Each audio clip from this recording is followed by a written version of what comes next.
यहाँ हम सुनेंगे शनि प्रदोष की व्रत कथा। प्राचीन समय की बात है। एक नगर सेठ धन दौलत और वैभव से संपन्न था। वह अत्यंत दयालु था। उसके यहाँ से कभी भी कोई खाली हाथ नहीं लौटता था। वह सभी को जी भरकर दान दक्षिणा देता था।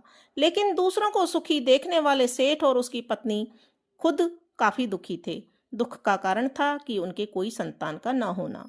एक दिन उन्होंने तीर्थ यात्रा पर जाने का निश्चय किया और अपने कामकाज सेवकों को सौंपकर चल पड़े। अभी वे नगर के बाहर ही निकले थे कि उन्हें एक विशाल वृक्ष के नीचे समाधि लगाए एक तेजस्वी साधु दिखाई पड़े। दोनों ने सोचा कि साधु महाराज से आशीर्वाद लेकर आगे की यात्रा शुरू की जाए। पति पत्नी दोनों समाधि लीन साधु के सामने हाथ जोड़कर बैठ गए और उनकी समाधि टूटने की प्रतीक्षा करने लगे।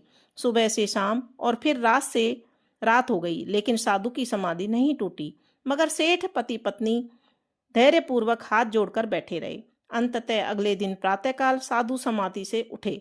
सेठ पति पत्नी को देखकर वह मंद मंद मुस्काए और आशीर्वाद स्वरूप हाथ उठाकर बोले, मैं तुम्हारे अंतर्मन की कथा भांप गया हूँ। बस मैं तुम्हारे धैर्य और भक्तिभाव से अत्यंत प्रसन्न हूँ। साधु ने संतान प्राप्ति के लिए उन्हें शनि प्रदोष के व्रत करने की विधि समझाई। तीर्थ यात्रा के बाद दोनों वापस घर लौटे और नियम पूर्वक शनि प्रदोष प्रदोष व्रत करने लगे।